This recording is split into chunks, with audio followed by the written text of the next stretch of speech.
আসসালামু আলাইকুম বন্ধুরা, আজকের ভিডিওতে যে টিপসটি শেয়ার করব, টিপসটি হচ্ছে আপনার ফোনের যে কোনো এসএমএস আপনি ডিলিট হওয়ার পরেও দেখতে পারেন। আমরা অনেকেই আছি ইমো, হোয়াটসঅ্যাপ, মেসেঞ্জারে আমরা এসএমএসে কথা বলি। তো বন্ধুরা, আমরা যাদের সাথে কথা বলি তাদের এসএমএসগুলো যদি তারা ডিলিট করে দেয় তাহলে আমরা পরবর্তীতে দেখতে পারি না। আজকের ভিডিওতে আমি দেখাবো যে এসএমএসগুলো আপনি সেই ডিলিট করার পরেও দেখতে পারবেন। কাজটি করার জন্য স্কিপ না করে সম্পূর্ণ ভিডিওটি দেখতে থাকুন। তো চলুন তাহলে ভিডিও শুরু করা যাক।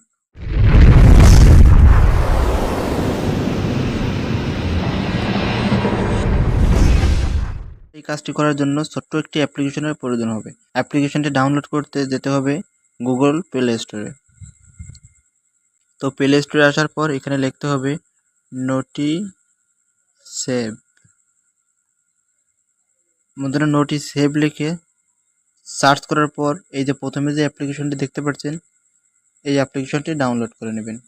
অ্যাপ্লিকেশনটি ওপেন করার পর এরকম একটি ইন্টারফেস শো করবে। তো এখানে নেক্সটে ক্লিক করে দেবেন। আবারও নেক্সটে ক্লিক করে দেওয়ার পর যে পারমিশনগুলি চাইবে পারমিশনগুলো এনাবেল করে দেবেন।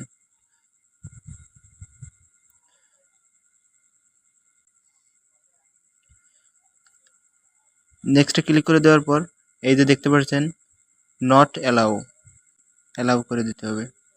তার জন্য এই টিক মার্কটি এনাবেল করে দেবেন। এনাবেল করে দেওয়ার পর আপনার আপাতত কাজটি শেষ। এখানে যে পারমিশনগুলো চাইবে পারমিশনগুলো এনাবেল করে দেবেন।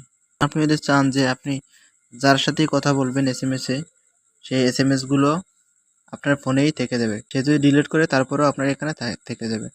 তো তার জন্য আপনার সেই অ্যাপসগুলোকে এখান থেকে এনাবেল করে দিতে হবে। যেমন আমরা বেশিরভাগ মানুষই ইমোতে এসএমএসে কথা বলে থাকি, তার জন্য ইমোটা এনাবেল করে দিবেন, ফেসবুক এনাবেল করে দিবেন,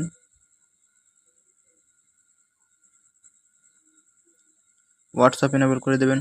তো বন্ধুরা, আপনি এইরকমভাবে যে অ্যাপসের মাধ্যমে কথা বলেন সেই অ্যাপসগুলোকে এখান থেকে এনাবেল করে দেবেন। এনাবেল করে দেওয়ার পর আপনি যাদের সাথেই কথা বলেন না কেন সেই এসএমএসগুলো এখানে জমা হবে। তো পরবর্তীতে আপনি সেই এসএমএসগুলো দেখতে পারবেন।